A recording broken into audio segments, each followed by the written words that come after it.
तो बात करते हैं उस मोड़ की, जब किसी का प्यार एक अलग रास्ता ले लेता है, उस छोटे से शहर में जहां इमोशन और अफेक्शन के कारण कहानी एक अजीब मोड़ लेती है। सोचो, जब प्यार सच्चे प्यार को दबा देता है। यहाँ मुझे लगता है कि ये पॉडकास्ट का एक सबसे पेचीदा हिस्सा है। अगर देखें तो वही अफेक्शन या मोह जो किसी रिश्ते की शुरुआत करता है, बाद में कैसे उतना पॉजिटिव नहीं रह जाता। ये ऐसी बात है जो हमें अक्सर फिल्मों में देखने को मिलती है, लेकिन असल जिंदगी में जब किसी का प्यार बदल जाए, वो इमोशनल रोलर कोस्टर वैसा कुछ और नहीं। बिल्कुल, जैसे जैसे इंसान के इंटेंशंस बदलते हैं, उनकी भावनाएं, उनके चॉइसेस, इनसिक्योरिटीज और शक इस कहानी को धीरे धीरे ट्रैजिक बनाते हैं। सही कहा। मुझे लगता है ये प्यार या अफेक्शन उस भोली लड़की के लिए भ्रम जैसा था। कुछ तो ऐसा था जिससे वो रिश्ते का सच्चा चेहरा देख नहीं पाई। और यही अफेक्शन जब किसी और के लिए शिफ्ट हो गया, तो उसमें न सिर्फ भ्रम था, बल्कि वो प्यार खुद वैनिश हो गया। ये पूरा कॉन्सेप्ट मानो इंसानी भावनाओं की गहराई और अनिश्चितता को दिखाता है। कहानी का ये पहलू भी सोचने वाला है कि जब भावनाओं पर अंधविश्वास हो तो इंसान सही गलत का भाव खो देता है।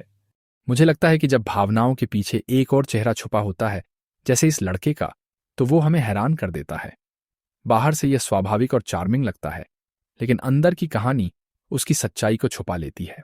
हाँ, वो सच में कहीं ना कहीं दो जिंदगी जी रहा था। एक तरफ वो एक लड़की से प्यार जताता है और दूसरी तरफ उसकी वफादारी कहीं और थी। यही है, और जब ऐसा होता है, वहां इमोशंस और साइकोलॉजी का एक कॉम्प्लेक्स मिक्स बन जाता है। मानो उसके जेन्युइन अफेक्शन और मैनिपुलेटिव बिहेवियर के बीच एक अजीब टकराव हो। एग्जैक्टली। यही तो वो लव ट्रायंगल है जहां हर कोई सोचता है कि वो सही है, लेकिन यही डायनामिक्स कहानी को इतना डार्क और पेचीदा बनाते हैं। इससे मुझे एक असली केस की याद आती है। एक मामला था जहां एक व्यक्ति ने अपने ही रिश्ते को बचाने के लिए इतना बड़ा कदम उठाया कि मर्डर तक कर डाला। ये कितना डिप्रेसिंग और डरावना है कि प्यार के नाम पर इंसान सही गलत की सीमाएं पार कर ले। और यही इस केस में हुआ। वो लड़का जो इनिशियल छवि में एक परफेक्ट पार्टनर लगता है, असलियत में एक ऐसे प्लान में उलझा हुआ था जो प्रेम से ज्यादा पोजीशन को दिखाता है। वही तो, प्यार के नाम पर पजेसिवनेस। मुझे लगता है ये दिखाता है कि जब प्यार के साथ धोखा और भ्रम जुड़ जाए तो कैसे चीजें खतरनाक हो जाती हैं। इतनी खतरनाक कि वो उन सीमाओं को पार कर जाता है जहां अफेक्शन खत्म हो जाता है और ऑब्सेशन शुरू होता है। और इसका असर सिर्फ उस भोली लड़की पर ही नहीं, बल्कि पूरे समुदाय पर पड़ता है। कहानी यहीं और गहरी हो जाती है जब आस पड़ोस भी इन घटनाओं की गवाही देने पर मजबूर हो। और इस कहानी में कम्युनिटी का रोल भी उतना ही महत्वपूर्ण है। जब किसी एक व्यक्ति का कदम धोखे और जुनून से प्रेरित हो और पूरे मोहल्ले को गवाह बना दे, तब वो पूरी जगह की भावनात्मक स्थिति को हिला देता है। हाँ, और यहाँ हर चीज एक डोमिनोज की तरह लगती है।